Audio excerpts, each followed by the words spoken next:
अस्सलाम वालेकुम दोस्तों, मैं उज़ैर अहमद और आप देख रहे हैं इंग्लिश विद उज़ैर अहमद मशहूरी। आज पार्ट्स ऑफ स्पीच की सीरीज़ का 5वां टॉपिक है एडवर्ब। एडवर्ब में जो है हम कंफ्यूज हो जाते हैं कि एडवर्ब और एडजेक्टिव में कोई डिफरेंस नहीं है। कुछ लोग कहते हैं, और जब कोई पढ़ता है, कोई बच्चा इंग्लिश सीख रहा है या कोई ओल्ड भी होता है, तो उनको ये कन्फ्यूजन होती है कि एडजेक्टिव एंड एडवर्ब सेम बात है। मगर ये सेम बात नहीं है, क्योंकि एडजेक्टिव जो है वो नाउन और प्रोनाउन को डिस्क्राइब करता है, उनकी खासियत बताता है। मगर जो एडवर्ब है वो क्या करता है? वर्ब, एडजेक्टिव और एडवर्ब खुद को ही डिस्क्राइब करे तो उसको कहा क्या जाता है? एडवर्ब। एडवर्ब की डेफिनेशन क्या होगी? एडवर्ब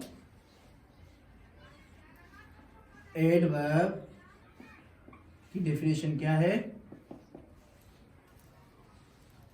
एडवर्ब मॉडिफाई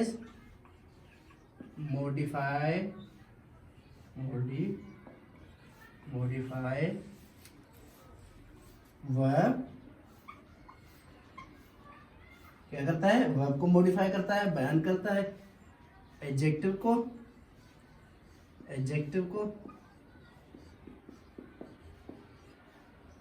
मतलब खासियत को भी बयान करता है, और इवन अ सेंटेंस।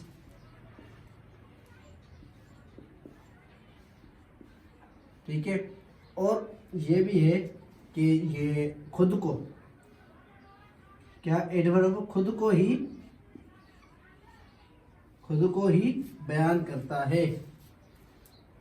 ठीक है, ये डेफिनेशन है। एडवर्ब मॉडिफाई वर्ब, एडजेक्टिव और इवन अ सेंटेंस। मतलब एडवर्ब में जो है सेंटेंस को भी बयान करता है। एडवर्ब को पहचाने कैसे? एडवर्ब जब हम पहचानने की कोशिश करेंगे तो हमने 3 सवाल देखने हैं। कौन से? हाउ, पहला सवाल ये देखना है हाउ, एंड दूसरा सवाल देखना है व्हेन, तीसरा सवाल देखना है वेयर।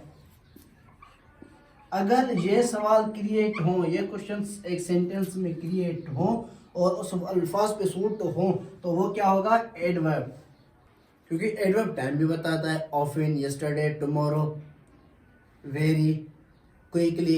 ये क्या है? बयान कर रहा है किसको? वर्ब को। किसको? वर्ब को, एडजेक्टिव को, इवन सेंटेंस की मीनिंग बताता है। और एक तरीका ये है कि ये क्वेश्चन हम क्रिएट करेंगे, ये एक तरीका है। ठीक है, कि हम ये क्वेश्चन क्रिएट करेंगे। बता रहा हूँ कि कैसे। हाउ, अगर एक सेंटेंस में आ रहा है हाउ, कैसे।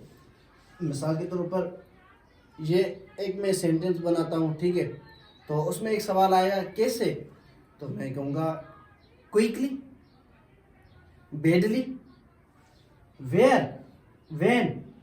दूसरा सवाल क्या होगा? व्हेन, कब, yesterday, often, tomorrow, where, here, there. क्या ये जवाब है इनके? तो ये सवाल हो तो उस समझ जाइएगा वो एडवर्ब का अल्फाज है। मिसाल के तौर पर quickly, quickly, how, quickly, when, often, ठीक है, वेयर, हेयर। वेयर मतलब कहाँ पे? यहाँ पे। क्या इसका जवाब क्या होगा? यहाँ पे। इस किस्म के जवाबात होंगे। और बहुत सारे अल्फाज हैं, बहुत सारे। बेडली, सैडली, ये अल्फाज जो है हाउ का आंसर है, और व्हेन टाइम का आंसर है, और वेयर जगह का आंसर है। ठीक है, यह है पहला तरीका पहचानने का कि एक एडवर्ब को कैसे पहचाना जाए। और दूसरा आइडेंटिफाई करने का तरीका ये होगा कि एक जो एडवर्ब होगा ना, वो पूरे सेंटेंस में हम मूव कर सकते हैं। क्यों? वो एडवर्ब है, वो कहीं पे भी हम लगा सकते हैं सेंटेंस में विदाउट चेंजिंग मीनिंग। जब हम एक एडवर्ब को सेंटेंस में इधर उधर करेंगे तो वो मीनिंग चेंज नहीं करेगा और वो समझ जाएंगे कि क्या है एडवर्ब। एडजेक्टिव को हम मूव नहीं कर सकते, सेंटेंस है लगाया जहां पे एडजेक्टिव वहीं पे लगेगा फिक्स है, जो रूल्स के हिसाब से हमें लगाना है वहीं पे लगाना है। मगर जो एडवर्ब का अल्फाज है और रूल्स के हिसाब से ये है कि हम उसको सेंटेंस में उधर उधर कर सकते हैं, क्या मूव कर सकते हैं। एक सेंटेंस में यहाँ पे अल्फाज वो एडवर्ब यूज हो रहा है तो उसको दूसरे सेंटेंस में हम यहाँ भी कर सकते हैं, आखिर में कर सकते हैं, बीच में भी कर सकते हैं। मैं एक एग्जांपल लिख रहा हूँ, आप नोट करें और देखें कि मैंने कितना आसान तरीका बताया है एडवर्ब को पहचानने का और एडवर्ब और एडजेक्टिव में डिफरेंस करने का। शी रैन मतलब भागना, ठीक है। Quickly to store. अब यहाँ पे ये देखें क्विकली कहाँ इस्तेमाल हो रहा है, रैन के बाद। अब हम इसको क्या करेंगे, यहाँ पे लेके आएंगे she quickly ran to store. देखें हमने मूव किया, मीनिंग सेम रहेगी। यहाँ पे वर्ब के बाद आ रहा है, यहाँ पे वर्ब से पहले आ रहा है, मगर मीनिंग सेम है। She quickly ran to store, क्या वो जल्दी से भागी स्टोर की तरफ, वो स्टोर की तरफ जल्दी से भागी। इसकी मीनिंग क्या होगी, वो स्टोर की तरफ जल्दी से भागी, जल्दी से स्पीड से, ठीक है, क्या जल्दी से। मीनिंग हम जब भी हम एडवर्ब की मीनिंग निकालेंगे तो उसके साथ से लगेगा, ठीक है। तो ये देखिए हमने यहाँ पे मूव किया, यहाँ पे था, यहाँ पे मूव किया, फिर भी मीनिंग सेम है। अब हम तीसरा सेंटेंस लिख रहे हैं, she ran to store quickly. देखिए यहां पे हमने बिल्कुल लास्ट में लगा लिया, लास्ट में लगाया, फिर भी meaning same. She ran to store quickly, वो स्टोर की तरफ जल्दी से गई या जल्दी से भागी। देखें हमने मूव किया, फिर भी मीनिंग सेम आ रही है विदाउट चेंजिंग मीनिंग। क्या एडवर्ब कहीं पे भी मूव कर सकते हैं। एडवर्ब ये दूसरा तरीका है पहचानने का एडवर्ब को। Adverb can be moved around in a sentence. हम सेंटेंस में एडवर्ब को कहीं भी मूव कर सकते हैं विदाउट चेंजिंग मीनिंग चेंज नहीं होगी। मैंने आपको एडवर्ब की मीनिंग भी बता दी और उसकी डेफिनेशन भी बता दी और उसके दो तरीके, पहचानने के दो तरीके, आसान से आसान तरीके बता दिए। ऐसा कोई दूसरा मतलब टीचर होता है इतना आसान करके नहीं बताता। और मैं भी तीसरा तरीका आपको बता रहा हूँ पहचानने का। तीसरा तरीका क्या होगा पहचानने का, कि हमेशा एडवर्ब किसको डिस्क्राइब करेगा, एडवर्ब हमेशा वर्ब को, जैसे हमने डेफिनेशन लिखी, एडजेक्टिव को, एडजेक्टिव और खुद को, एडवर्ब को, ठीक है। ये पहचानने का तरीका है। अगर कोई हम सेंटेंस बनाए या देखें और वो अल्फाज इन तीनों चीज़ों को, मतलब या वर्ब को या एडजेक्टिव को या एडवर्ब को बयान कर रहा हो तो समझ जाइएगा ये एडवर्ब है। और दूसरा तरीका ये है कि एडजेक्टिव देखेंगे, अगर वो अल्फाज नाउन को बस डिस्क्राइब कर रहा है या प्रोनाउन को सब्जेक्ट कर रहा है तो हम समझ जाएंगे कि ये एडवर्ब नहीं है। ये क्या करेगा, जब हम मीनिंग निकालेंगे सेंटेंस की और लफ्ज अल्फाज को देखेंगे, गौर करेंगे, अगर वो अल्फाज वर्ब को डिस्क्राइब कर रहा है, देखिए मैंने जैसे कि सेंटेंस एग्जांपल में लिखा पहचानने का तरीका कि राउंड मूव हो सकता है क्विकली। अब क्विकली क्या है? जल्दी से, और उसके साथ मैंने क्या लगाया था? रन, सेकंड फॉर्म रेन लगाई थी, रन। शी रेन क्विकली, वो भागी तेजी से। अब ये तेजी से, वो उसकी जो है ना नाउन और क्या कहते हैं प्रोनाउन को डिस्क्राइब नहीं कर रहा, वर्ब को कर रहा है। कैसे भागी? तेज से, क्विकली से, बहुत ही स्पीड से, जल्दी से। क्या? रन, रेन जो मैंने अल्फाज लिखा था उसको डिस्क्राइब कर रहा है। देखिए, she ran quickly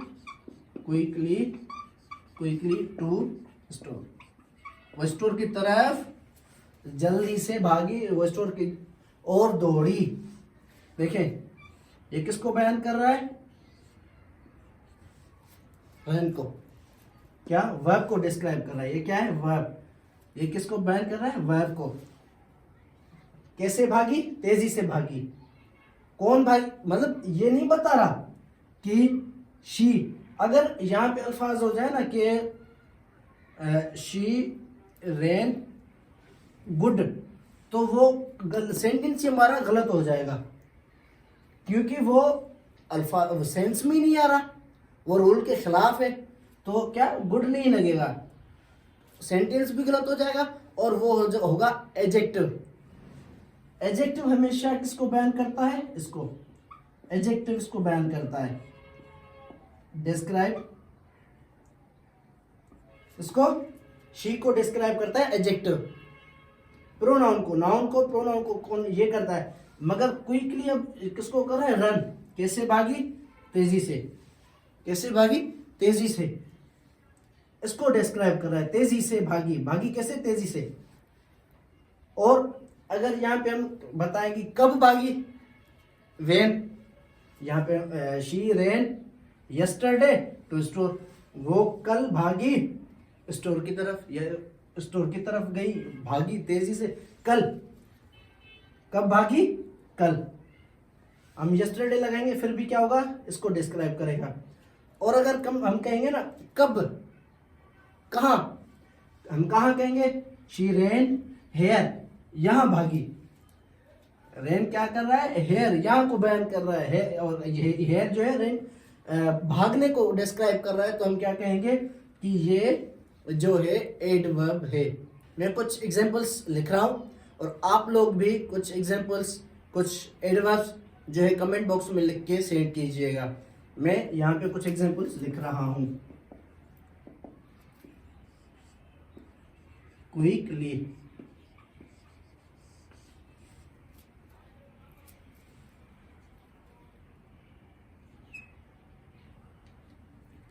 very, yesterday,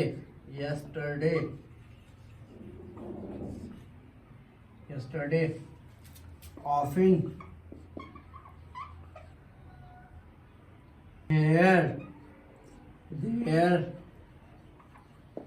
ये मैंने 3 तरीके समझाए पहचानने के, और चौथा तरीका नॉर्मल है, इतना काम नहीं आता, मगर फिर भी थोड़ा बहुत बेसिक समझने के लिए काम आ जाता है। अल्फाज के आखिर में एक चीज होगी एल वाई, तो समझ जाइएगा कि ये भी एडवर्ब है।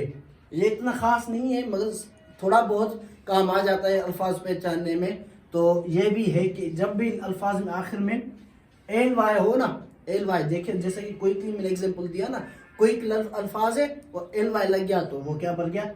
एडवर्ब। क्या? क्विक, और उसको हमने एल वाई लगाया तो एडवर्ब बन गया। ये चौथा तरीका है, ठीक है। इसको भी जहन में डाल लें और ये भी नोट कर लें। ये 4 तरीके थे एडवर्ब को पहचानने के, कि कैसे पता चले हमें एडवर्ब क्या है, कैसे मतलब बयान करें और कैसे आइडेंटिफाई करें।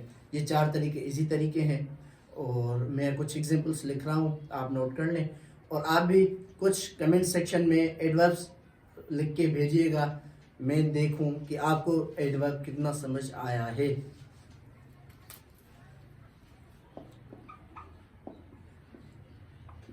क्विकली, ये क्या है? एग्जाम्पल है, एग्जाम्पल है quickly, very often, yesterday,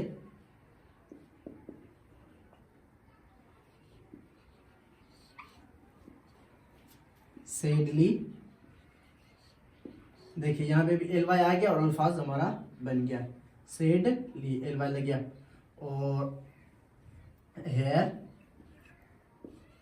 hair, there, और बहुत सारे हैं ETC। ठीक है, ये है कुछ एग्जांपल्स, ये आप लोग नोट कर लें, और ये मैंने इसी वजह से लिखे हैं ताकि आपको एक आइडिया बन जाए, ताकि आप भी एक्सरसाइज कर सकें।